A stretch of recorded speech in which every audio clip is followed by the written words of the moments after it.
Evil Dead 2 is fascinating, not only because of the way it ends up being made and the weird circumstances where people think it's a sequel, some people think it's a requel, some people think it's a remake, and all these different things going on with it, but also how it improves so much on the first one. It makes the first one, which I thought was pretty good, you can check out my review, that it makes it look like a student film that was from a brilliant mind. He did the most he could with a low budget, and then when he gets a bigger budget from a bigger studio, he creates this. So let me start off what I like about this movie. I'm going to start off with the good. The movie keeps a lot of the stuff that I really liked and loved about the first one, but improves on so many things that I had a problem with in the first one. A lot of things that I complained about. Let's start with, I think that it had characters that I was emotionally invested in. Check. Clear explanation of what was going on, why things were happening. Check. And absolutely leaning into the balls to the walls, action, gore, and horror that the last 10 to 15 minutes of the first movie had. It's the whole movie this time, which I thought was a great idea for this movie. So check. The check. Cut the check. Cut the check. So when watching this movie at first with doing no research, I was really confuzzled by why would Ash go back to this cabin with a different girl and get caught up in the events again. I'm like, did he get amnesia? Did the demon suck him in the last movie? Because at the end of Evil Dead 1, it looks like the demon comes in to possess him. So is he like now the person is going to be carrying it back and forth? But then I realized after I finished watching the movie, I did a little research that the beginning of this movie is a recreation of the original Evil Dead to catch people up on what the events are, because they didn't have the rights to the first Evil Dead. So they couldn't reuse some of the same actors and some of the same events. So they kind of wanted to make that movie while also continuing the story in a sequel. So it's like a little bit of a remake and then the rest of the movie's a sequel. I thought that was really interesting because you never see that happening these days. And I thought it was really funny because it wasn't executed really great. I was really confused, but it just makes the movie even more fascinating for me because of the loops and jumps and things that people used to have to go through to get films made back in the day. And after that recreation, in the first 10 to 15 minutes of the film, we get right into, from the ending of the first film, and we get right into the action. It leads right into what's going on. And we see Bruce Campbell's Ash get tortured by this entity who must be upset that he figured out a way to survive the night.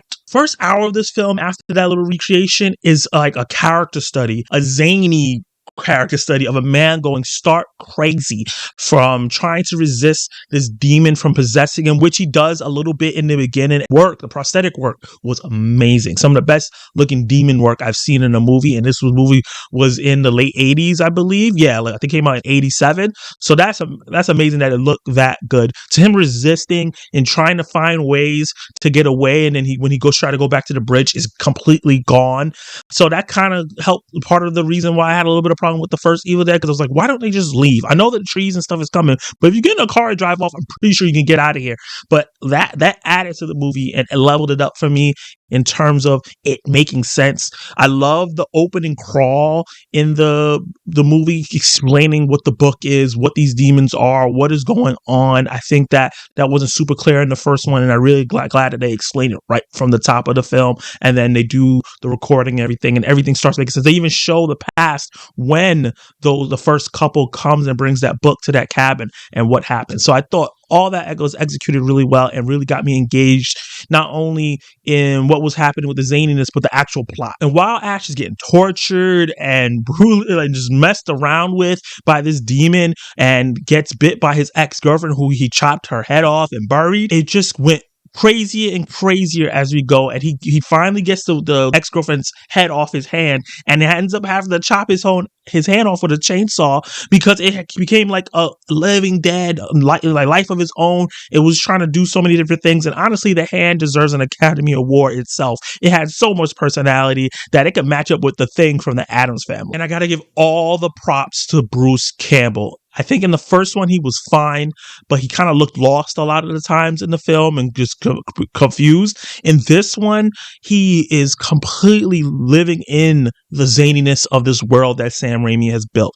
He's really going into the absurdity. He's acting his ass off, and I thought his performance was completely mesmerizing. I really enjoyed him just slowly, dissolving as a person and trying to okay, well, I guess this is my life now, and there's no way for me to get out, and I'm just gonna laugh at all the craziness that's happened to me. My hand is running around, getting hit, caught by mouse traps. Blood is splurting out of walls. The fixtures in here are starting to laugh at me. There's no way off this little patch of dirt I'm on, and I really, really enjoyed all of those aspects because I love character study films, and I thought this was like kind of a parody of that a little bit. And I think that Bruce Campbell did a great job of making me invested in what he was going through, from him being sane and trying to fight off this demon to him slowly losing it and look like he was going to be succumbed by it. I think the reason why Evil Dead 2 works for me more than Evil Dead 1 is because it's not a straight up horror movie anymore with like zany aspects to it. It's a parody / appreciation for 80s horror and like B movies that people think are bad. This movie has given me a more of appreciation of like different kinds of films and different kind of horror films with like where I would think was like bad acting, but now I'm seeing that it was on purpose, and it opened my mind to a whole genre of different type of films that I've never watched before. Now I can understand what the director and the writers were going for with a different feel, where you're not supposed to take it 100% seriously, and there is a tone of parody and fun to it. And I'm really, really glad I got to watch this, because now I feel like there's a bunch of old school films in the same mold as this film that I can go back and watch and enjoy for what it is. And another reason is, in the first Evil Dead, I felt like the supporting cast was a bit weak. I wasn't really invested in their personalities or anything. They barely had any, and when they were dying, I was like, okay, whatever. But this one, characters were a little bit more three-dimensional and not like crazy. It's not like they're deep or anything like that, but just a lot more than the first one. And I really liked how they had different personalities, different motives, and everything like that, and they really leaned into the zaniness. I think that Sam Raimi also leveled up directing the actors and not just the atmosphere and the gore. He had the actors really in the zaniness and really reacting to things the proper way you expect them to react with the tone of the film. So I got invested in all the actors, especially the daughter of the original archaeologist that brought the book here. I think she did a phenomenal job, and I really, really was invested in her survival and everything that was going on with her. And the last thing I got to say, I wish I didn't know about Army of Darkness before I saw this film. Not only was that Easter egg of them reading the book about a man with a chainsaw hand in the past trying to stop the evil and failing, obviously, and Ash commenting on that, thought that was absolutely hilarious.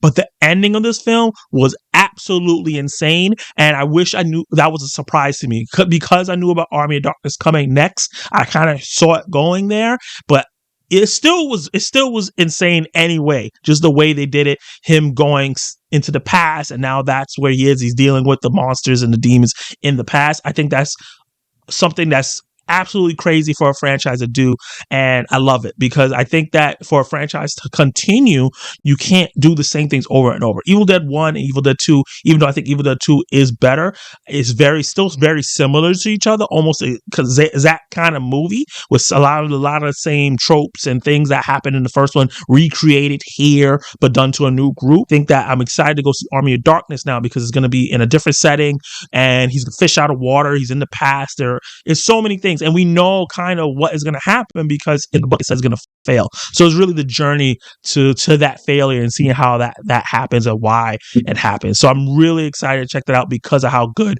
this one was. Now let's talk about the bad. So the one thing I have that I can say negative about this film is that even though there's buckets of blood, buckets of gore in this, it's not as gory or as gnarly or as creative with the gore and the stabbings and the things that were going on as the first one, which I was a bit disappointing. I was very surprised. There's some crazy stuff going on. Obviously him chopping off his hand, chopping off his girlfriend's head, stabbings and shootings in the stomach, but there's nothing like the pencil in the leg and where he like really like grabbed at the demon really grabbed at it. There's nothing the eye gouge, which was really crazy and disturbing, and just a bunch of other things that the first movie had that made it unique and was really done well with practical effects. They don't have as much here. Stood on some more of the zaniness and the Bruce Campbell's Ash's character breakdown more than those aspects as well, even though I still like the action that was in this. So that was just a little disappointing that we didn't have that same level. Let me get into my verdict. So yeah, I absolutely love Evil Dead 2 a lot more than Evil Dead 1, even though I appreciate the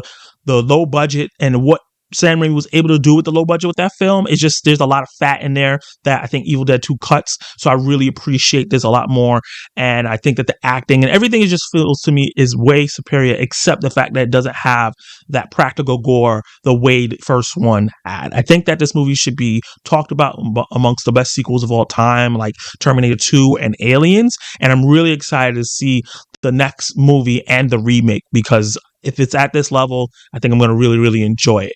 So with that said, I'm going to give Evil Dead 2 a B+. Groovy. Let me know, did you like it? Did you hate it? What would you personally rate Evil Dead 2? Where does it rank amongst your Evil Dead rankings? And are you excited to see my review for Army of Darkness? Let me know all those in the comments down below. Like the video, subscribe to the channel, and hit that notification bell so you can notify my reviews, reactions, live discussions, and much, much more. And you can catch more of my content right now.